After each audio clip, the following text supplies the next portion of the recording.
அடுத்து உங்க எல்லாருக்கும் ஃபேவரட்டான ஒரு டிராமா என்னன்னா சேரமான் பெருமாள் அப்புறம் நாயனார். சிவபெருமானை பத்தி ஒரு டிராமா பண்ண போறாங்க. இதுக்காக நிறைய கிரவுண்ட் ஒர்க் பண்ணியிருக்காங்க. இது எல்லாமே ஹேண்ட்மேட். இது ஒரிஜினல் மலை மாதிரியே இருக்கு, ஆனா இவங்க கையால செஞ்சது. அது ஒரு கிணறு, சிவலிங்கத்தை கஷ்டப்பட்டு தூக்கிட்டு வந்தாங்க. பாகுபலி மியூசிக்லாம் ரெடி பண்ணிட்டு வந்தோம், டக்குனு தூக்கிட்டு வந்துட்டாங்க பசங்க. பட் இருந்தாலும் போகும்போது இது பண்ணிக்கிறோம். ஸோ இதுக்கு வந்து நிறைய பேர் எஃபோர்ட் போட்டிருக்காங்க. அவங்க நல்லா கை தட்டிடலாமா இந்த எஃபோர்ட்ஸ்லாம் பண்ணதுக்கு? ரெடியா? டிராமாக்கு எல்லாமே ரெடியா? சேரமான் பெருமாள் நாயனார். அடியார்கள் இல்லையே ஆண்டவனது பெருமை இவ்வுலகத்தில் அறியப்படாமலேயே போயிருக்கும். அந்த வகையிலே அடியார்களுடைய பெருமையை நாம் எல்லோரும் தெரிந்து கொள்ள வேண்டும் என்பதற்காக தொகுப்பாக 60 நாயன்மார்களை பற்றி தொகுத்தார். அதன் பிறகு வந்த நம்பியாண்டார் நம்பி அவர்கள் சுந்தரரையும் அவருடைய தாய் தந்தையரையும் சேர்த்து 63 நாயன்மார்களாக நமக்கு தந்தார். ஆண்டவன் பெரியவரா அடியார்கள் பெரியவரா என்ற கேள்விக்கு அவையார் அடியார்கள் தான் பெரியவர்கள் என்னும் பொருள்படும்படி தொண்டன் தம் பெருமையை சொல்லவும் பெரியதே என்றார். அப்படிப்பட்ட அடியார்களில் ஒருவரான சேரமான் பெருமாள் என்பவர் யார், அவரது சிறப்பு என்ன என்பதை பற்றி நமது மாணவர்கள் நடித்து காட்ட இருக்கின்றார்கள்.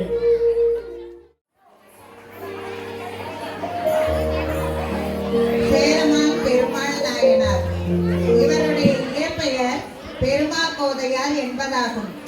இவர் சேர மன்னர் மரபில் வந்தவராவார். பெரிய புராணத்தில் ஒரே ஒரு சேரர மன்னரை பற்றிய குறிப்புதான் உள்ளது. மலைநாடு என்று புகழப்படும் வளமான சேர நாட்டில் கொடுங்கோளூர் என்ற நகரை தலைநகராக கொண்டு பெருமாகோதையார் ஆட்சி செய்து வந்தார். அவர் சிறிய வயதில் இருந்தே சிவபெருமானையே முழு முதற் கடவுளாக எண்ணி வணங்கி வந்தார். மன்னர் குலத்திற்குரிய படைக்கல பயிற்சியை கற்காமல் இறைவனின் மலர் பாதங்களை பற்றுவதற்குரிய சிவமார்க்கங்களை உணர்ந்து சமய நூல்களை கற்று வந்தார். நாளடைவில் அரண்மனை வாழ்வையும் அரச போகத்தையும் துறந்து திரு அஞ்சைக்களம் எனும் திருத்தலம் சென்று அங்கு திருக்கோவில் திருத்தொண்டு செய்யலானார். அரசு துறந்து சென்ற சேரமான் பெருமான் சித்தத்தை சிவன்பால் வைத்து சிந்தை குளிர்ந்தார். கோவிலுக்கு அருகில் மாளிகை ஒன்று அமைத்துக் கொண்டு ஒவ்வொரு நாளும் சிவத்தொண்டு செய்து வந்தார்.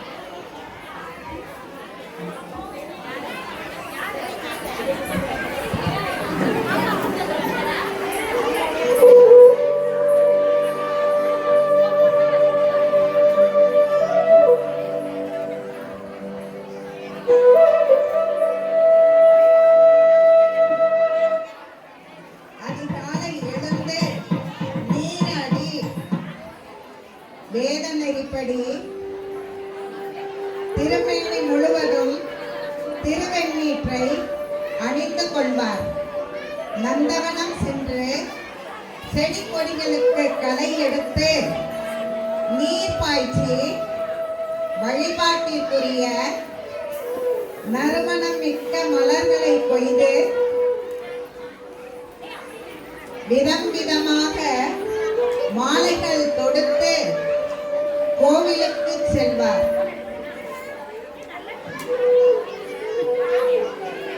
பின்பு கோவிலை கூட்டி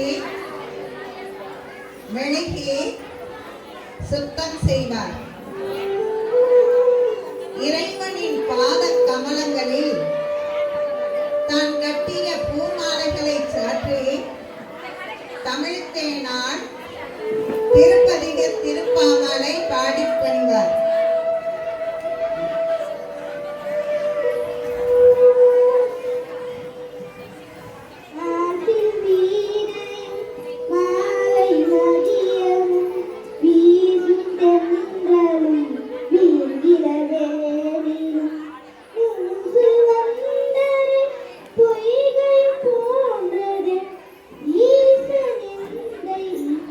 இறையடி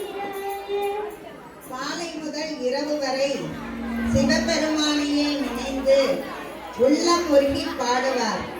இவ்வாறு சேர நாட்டு அரியணையில் அரசோற்றிய பெருமா கோதையார் என்ற நாமம் கொண்ட சேரமான் பெருமான் முழுமையாக இறை தொண்டிலே தம்மை ஈடுபடுத்திக் கொண்டார்.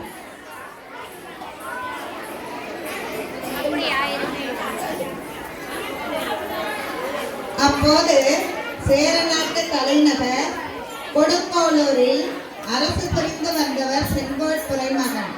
இவர் பிறரின் பெருங்கடலை கடக்க கருதினார். மன்னர் பதவி என்ற பட்டத்தை துறந்து துறவி என்ற பட்டத்தை தாங்கி நாட்டை விட்டு விலகி காடு புகுந்து கடுந்தவம் ஆற்றத் தொடங்கினார். இனி அரசுக்கு உரியவர் யார் என்று அமைச்சர்கள் சில நாள் ஆராய்ந்து பெருமா கோதையாரை மீண்டும் அரசு பொறுப்பு ஏற்க வேண்டும் என்று முடிவு செய்தார்கள்.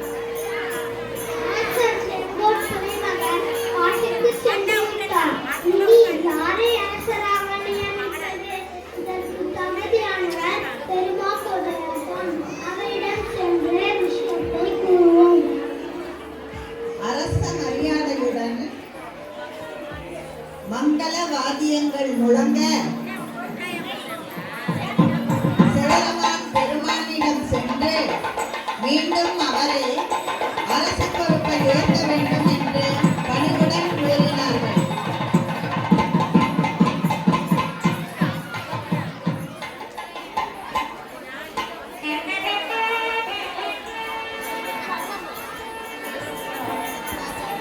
சுவாமி செங்கோல் துணைமகன் அரசை துறந்து நாட்டுக்கு சென்று விட்டார். எனவே அவரால் மீண்டும் அரசு பொறுப்பை ஏற்கிறார்.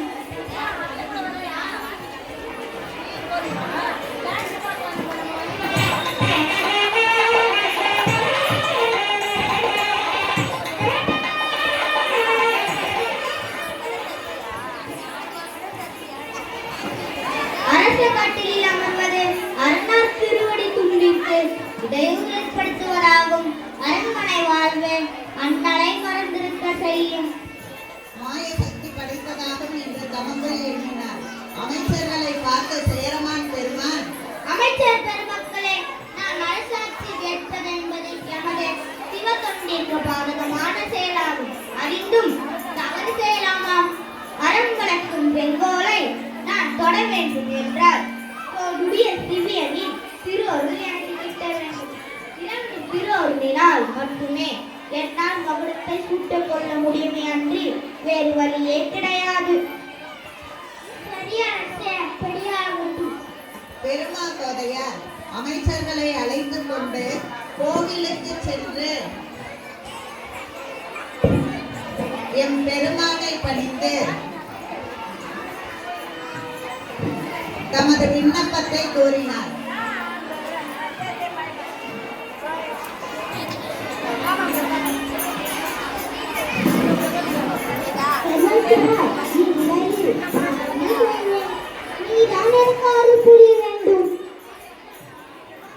அப்பொழுது ஆலயத்தில் ஒரு பேரொளி பிறந்தது. எம் பெருமானின் அருள் வாக்கு எழுந்தது. நீ வருந்த வேண்டாம். அரச பொறுப்பை மகிழ்ச்சியோடு ஏற்றுக்கொண்டு மக்களுக்கு கொண்டு செல்வாயாக. விலங்குகள், பறவைகள், மற்றல்ல ஐந்தறிவு படைத்த உயிர்களும் பேசக்கூடிய பேச்சை அறியும் வல்லமையும் உனக்கு அளித்தோம். அரசனின் வல்லமையும் பெரும் திறமையும் ஆயுதம், வாகனம் முதலிய அரசருக்கு உரியவற்றையும் யார் அளிக்கிறோம். பறவைகள், விலங்குகள், பிற உயிரினங்கள் சொல்லியவற்றை அவர் அறிந்து கொண்டதால் அவருக்கு களரிற்றறிவார் என்ற பெயர் உண்டாயிற்று. மேலும் இறைவன் அருளிய அத்தனை பேறுகளையும் பெற்றார் திருமா கோதையார்.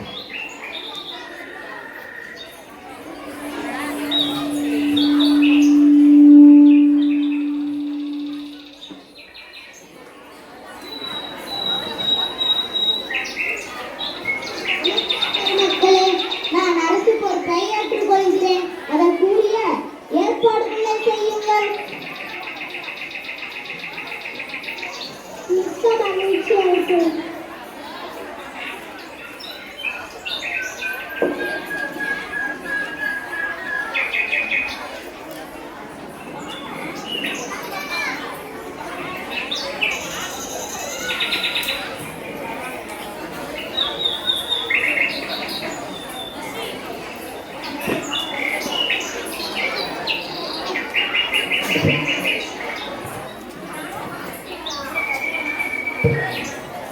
அமைச்சர்களிடம் அரசு பொறுப்பை ஏற்றுக்கொள்கிறேன் என்று அறிவித்தார்.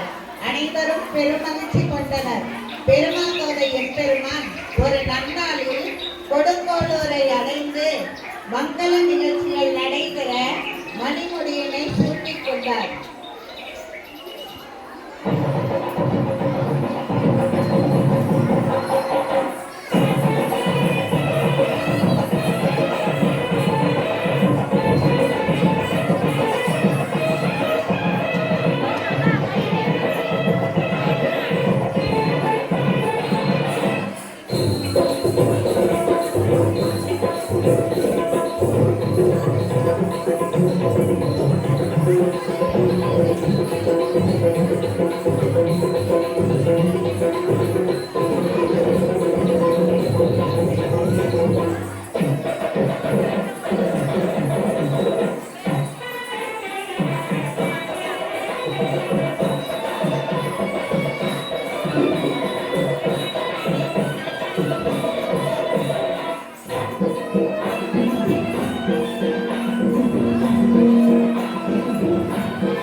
பெருவிழாவாக நடைபெறுகிறது.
விழா சிறப்பாக நடந்ததும் சேரமான் பெருமான் திரு அஞ்சைக்களம் சென்று நிலத்தில் வீழ்ந்து என் பெருமானை வணங்கினார்.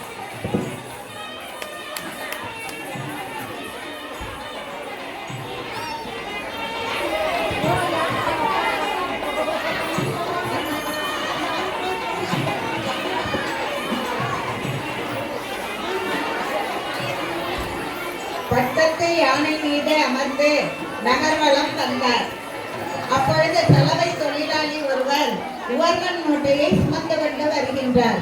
அந்த காலத்தில் உவர்மண் என்று ஒன்று இருந்தது. சலவை தொழிலாளிகள் எல்லாம் அதை கொண்டுதான் சலவை செய்வார்கள். அந்த மண் துணியில் இருக்கும் அழுக்கை அகற்றி துணியை வெள்ளை நிறமாக மாற்றும். வண்ணான் அந்த உவர்மண்ணில் வேலை செய்துவிட்டு தோளில் உவர்மண் மூட்டையை தூக்கி வருகிறார். அவருடைய வேர்வையும் மழை துளியும் சேர்ந்து அவர் வைத்திருந்த உவர்மண் கரைந்து திருநீர் போல தெரிகின்றது. மன்னர் வருவதை பார்த்து சலவை தொழிலாளி ஒதுங்கி நிற்கிறார். யானை மீது இருக்கும் சேரமான் பெருமான் இதனை பார்க்கின்றார். உடனே யானை மீது இருந்து இறங்கி சலவை தொழிலாளியிடம் சென்று அவரை வணங்குகின்றார். மாமன்னர் ஏன் நம்மை வணங்குகிறார் என்று அவருக்கும் புரியவில்லை, மக்களுக்கும் புரியவில்லை.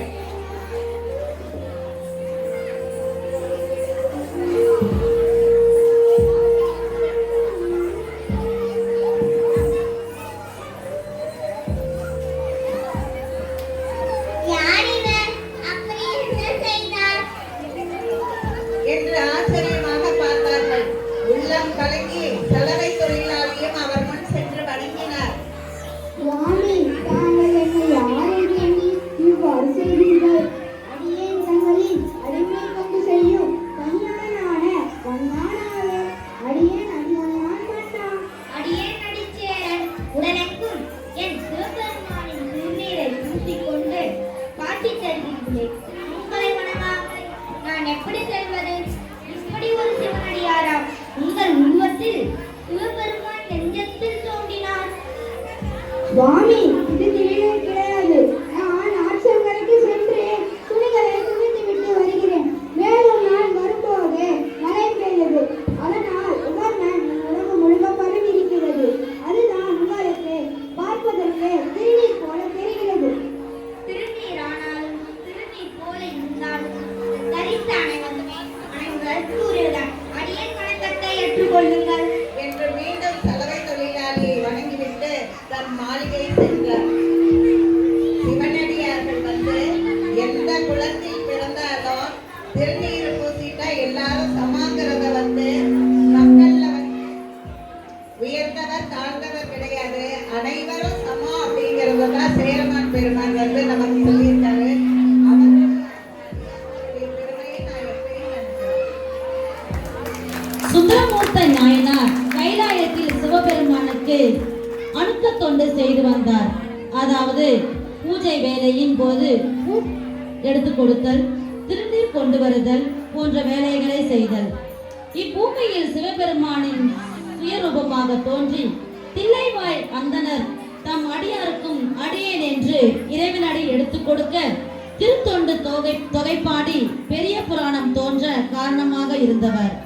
சேரமான் பெருமாள் நாயனாரும் சுந்தரருக்கும் எவ்வாறு நட்பு ஏற்பட்டது, அவர்கள் எவ்வாறு கைலாயத்திற்கு சென்றார்கள் என்பதை நம் மாணவர்கள் நடித்து காட்ட இருக்கின்றார்கள். காட்சி 2.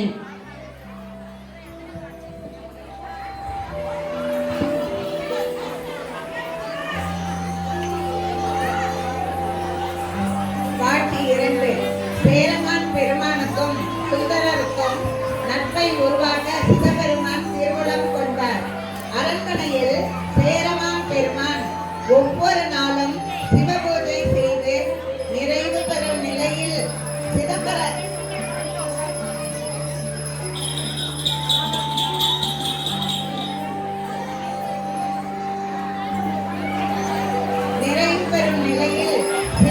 நடராஜ பெருமானின் கால் கிளப்பொலி சத்தம் கேட்கும். அதன் பின்புதான் சேரமான் பெருமாள் உணவு சாப்பிடுவார்.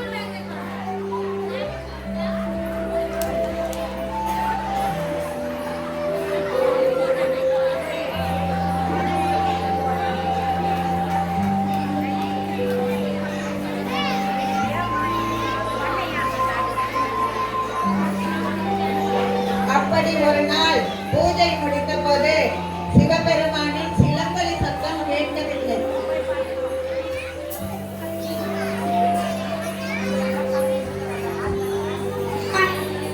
சிவபெருமானே, இன்று உன் கால் சிலம்புலி சத்தம் கேட்கவில்லை.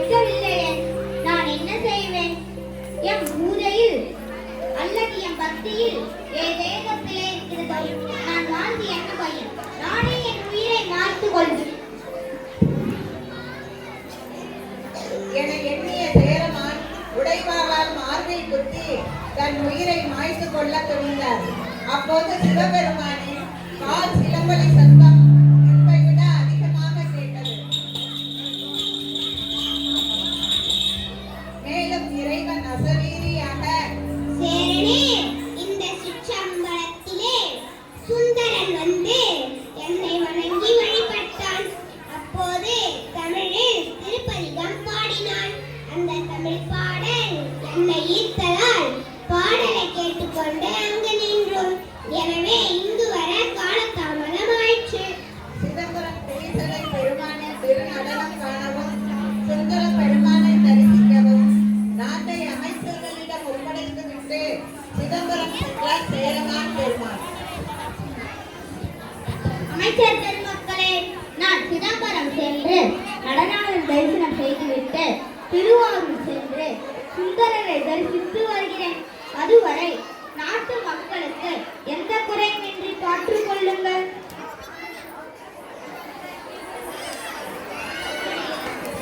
அப்படியே ஆகட்டும் அரசே. தில்லையிலே ஆனந்த கூத்தனின் திருநடனத்தை காணும் பேறு கிடைத்தது. அப்போது பொன்வண்ண திருவந்தாதி எனும் பிரபந்தத்தை பாடி பணிந்தார். சுந்தரரை காண திருவாரூர் சென்றார். அப்போது சேரமான் சுந்தரரை வணங்க, சுந்தரர் சேரமானை வணங்க அக்காட்சியை கண்டோர் அன்பின் வலிமையை எண்ணி வியந்தனர். இருவருக்கும் இடையே ஆழமான நட்பு வளர்ந்தது. திருவாரூரில் சில காலம் தங்கியிருந்த சேரமான் பெருமான் பின்பு திருத்தலங்களை காண புறப்பட்ட சுந்தரருடன் பல தலங்களை தரிசித்தார்.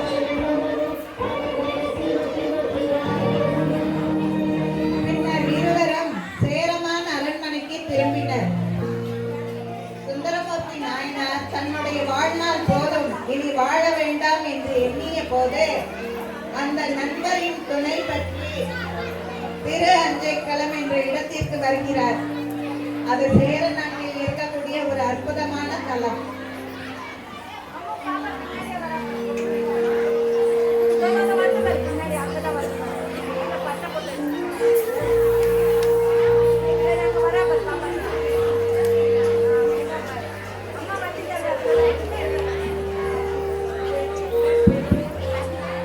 என் பெருமானே, எனக்கு மண்ணுலக வாழ்வு போதும். நான் உன்னை வந்தடைய எனக்கு அருள் புரிய வேண்டும் என்று தவம் செய்தார். சிவபெருமான் வெள்ளை யானையிடம், நீ போய் சுந்தரனை அழைத்து வா என்று அனுப்பி வைத்தார். நீ போய் சுந்தரனை அழைத்து வா. வெள்ளை யானை சுந்தரமூர்த்தி நாயனாரிடம் வந்தது.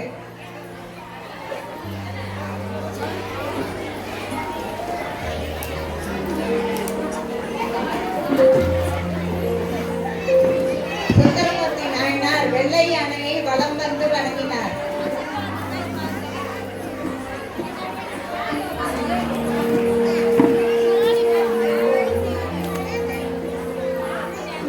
அப்பொழுது சேரமான் பெருமான் சுந்தரமூர்த்தி நாயனாரிடம், சுவாமி, தங்கள் மூலமாக நானும் கையிலேய தரிசனத்தை காண வேண்டுமே. என்னை அழைத்து கொண்டு செல்லுங்கள் என்றார்.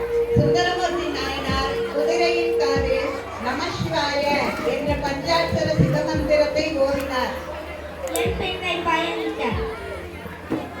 பின்பு என் பின்னே பயணிக்க என்றார்.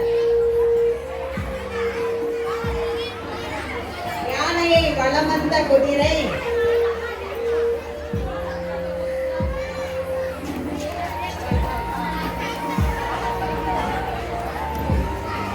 யானையின் பின்னே பறந்து சென்றது.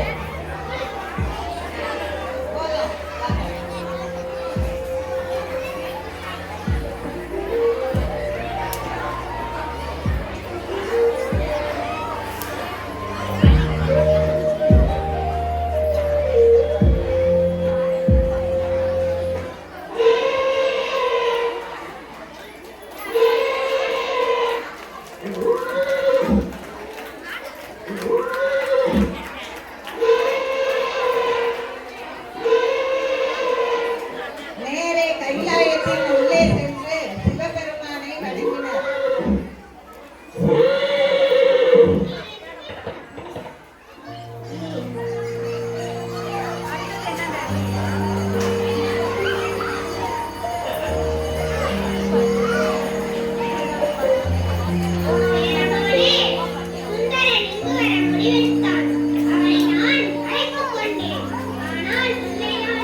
என்னை ஜோதி வடிவானவன் நான் தங்கள் மீது கொண்ட அன்பினால் திருக்கையிலாய நானவுடன் என்னும் பிரபந்தம் பாடுகின்றேன்.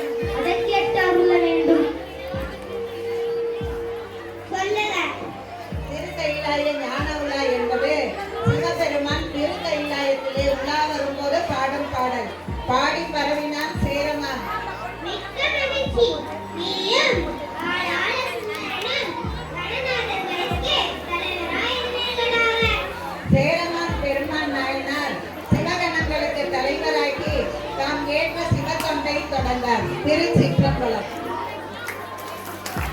இந்த டிராமால நடிச்சவங்க எல்லாருமே தேங்க்யூ ஸோ மச். சூப்பரா அருமையா ஒரு டைலாக்கும் மனப்பாடம் பண்ணி அந்த பிஜிஎம்க்கு ஏற்ற மாதிரி டக்குனு ஒரு மைக்கு சவுண்டு கேட்கலன்னா அதை பாஸ் பண்ணி பேசுறதுக்கும் மேம் பிரின்சிபல் மேம் நீங்களும் மேலே வரணும் மேம். கூட சேர்ந்து அவ்வளோ நேரம் கோஆர்டினேட் பண்ணிட்டு இருந்தாங்க. எல்லாரும் அப்படியே வாங்க. டேய் யானை குதிரை தனியாக பேசிட்டு இருக்காதீங்க, இங்கே வந்துருங்க. அவங்க ஜாலியாக கதை பேசிட்டு இருக்காங்க. டேய் நீ யானை நான் குதிரை அப்படின்ற மாதிரி சொல்லிட்டு யானையை சுத்த சொன்னா யானையை மூக்கியே சுத்த முடியல அந்த அளவுக்கு. அதான் ஆமா நீங்க வாங்க, இங்கேயும் அங்கேயும் சுத்திக்கிட்டே இருக்கீங்களே, அப்படியே மேலே இருங்க. சும்மா நல்ல வெயிட்டான பிஜிஎம்மா கொடுப்போம். ஆரம்பிச்சு எடுத்துருப்பாரு. எல்லாரும் வாங்கப்பா. இந்த டிராமால நடிச்ச எல்லாரும் டக்கு டக்கு டக்கு டக்கு டக்குன்னு வாங்க. இதுக்கு ஹெல்ப் பண்ண ஒண்ணு ரெண்டா. ஆமாண்டா, இதுக்கப்புறம் மாஸ்க் கைட்டிடலாம்டா. அந்த தலையில இருக்கதான் கைட்டிடலாம். ஓகேடா, சூப்பர்டா. யானை எங்கடா? ஆனா அந்த அங்க இருக்கான். Okay fine, super. ஆனா யானைக்கு காது காணமா. அந்த காதை தேடிட்டு அவங்க ஐயோ எங்க அந்த காது எங்க அந்த காது எங்க அந்த காது அப்படின்ட்டு தேடி கண்டுபிடிச்சு வைக்கிறதுக்குள்ள அவ்வளவு கோஆர்டினேஷன் நடந்திருக்கு. இங்க பாய்ஸ் சிவலிங்கத்தை தூக்கணும்டா, டக்குனு வாங்கடா. போட்டோ எடுத்துடலாமா இதோட? ஓகே ஒரே நிமிஷம் முன்னாடி முன்னாடி போடுங்க. ஓகே ஒரு போட்டோ எல்லாம் போட்டோ போஸ்ட் கொடுங்கப்பா.